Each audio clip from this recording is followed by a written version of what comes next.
discussion, in the panel discussion, one of the panelists said that here are a group of entrepreneurs. So I am talking to a group of entrepreneurs, and you can't become an entrepreneur unless you are a winner.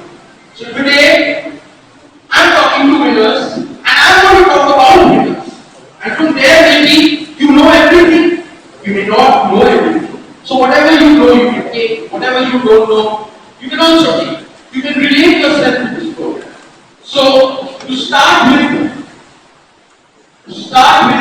the first quality that a winner has. Okay, before that, let's put another one. You will be very good for. Let's all put our hands in our heart. Everyone, on our chest.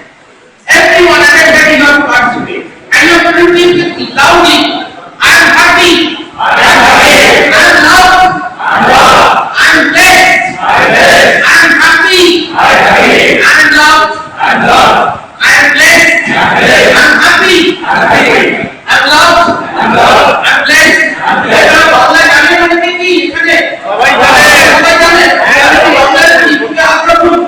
আমরা আনন্দ আমরা প্রেম আমরা খুশি আমরা আনন্দ আমরা প্রেম আমরা খুশি আমরা আনন্দ আমরা প্রেম আমরা খুশি আমরা absolutely that's all. You see, it's all about the mind. You see, there are two kinds of mind here. You have the conscious and the subconscious. So whatever the conscious gives to the subconscious gives. If I tell myself I am a happy man, when I was stressful, times come, that's really happy. So that's what the subconscious feels the conscious mind. The subconscious will tell the conscious, in case of a stress, you are a happy man, so don't become unhappy. So in spite of stress, I am happy. So that's how the mind relates, and that's how the winners work.